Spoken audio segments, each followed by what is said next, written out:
کسی کو قے آ گئی، الٹی آ گئی، عام عوام کے ذہن میں یہ مسئلہ ہے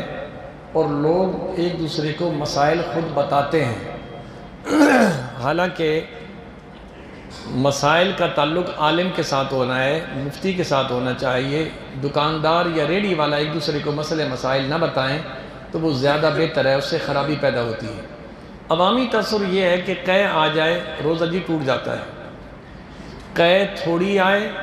یا منہ بھر کر آئے، دونوں صورتوں میں روزہ نہیں ٹوٹتا۔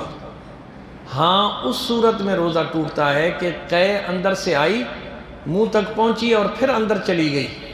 اس سے روزہ ٹوٹتا ہے، ویسے عام حالات میں قے سے روزہ نہیں ٹوٹتا۔ اسی طرح روزے کی حالت میں آپ کی آنکھ میں تکلیف ہے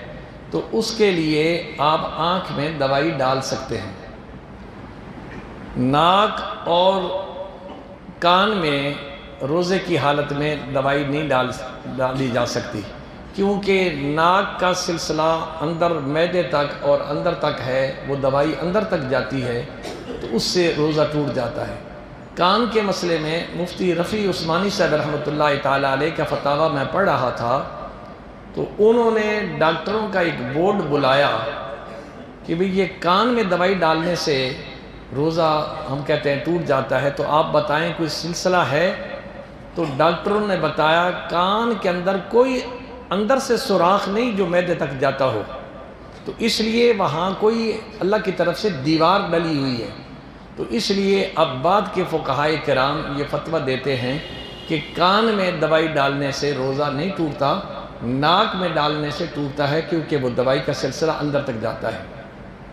اسی طریقے سے دن کے ٹائم کسی کو غسل کی ضرورت پیش آئی، ایک دوست پوچھ رہا تھا تو وہ غرغرے کیسے کرنے ہیں، گلے میں پانی کیسے ڈالنا ہے؟ وہ نہیں ڈالنا ہے، کیونکہ اگر بھول کر بھی پانی وضو کرتے ہوئے یا غسل کرتے ہوئے غرارے کے طور پر آپ نے گلے میں پانی ڈالا اور بے احتیاطی کی وجہ سے وہ اندر چلا گیا، اگرچہ بھول کر گیا ہے، روزہ ٹوٹ جائے گا۔ فرق یہ ہے اس پہ کفارہ نہیں ہے، کیونکہ یہ بھول کر ہوا ہے۔ کفارہ اس صورت میں ہوتا ہے کوئی جان بوجھ کر روزہ توڑ دے، اس میں کفارہ ہے، لیکن اگر بھول کر وضو کرتے ہوئے بھی پانی اندر چلا جائے یا غسل کرتے ہوئے پانی اندر چلا جائے تو اس سے روزہ ٹوٹ جاتا ہے۔ اللہ ہم سب کو مسائل سمجھنے اور اس پر عمل کرنے کی توفیق نصیب فرمائے۔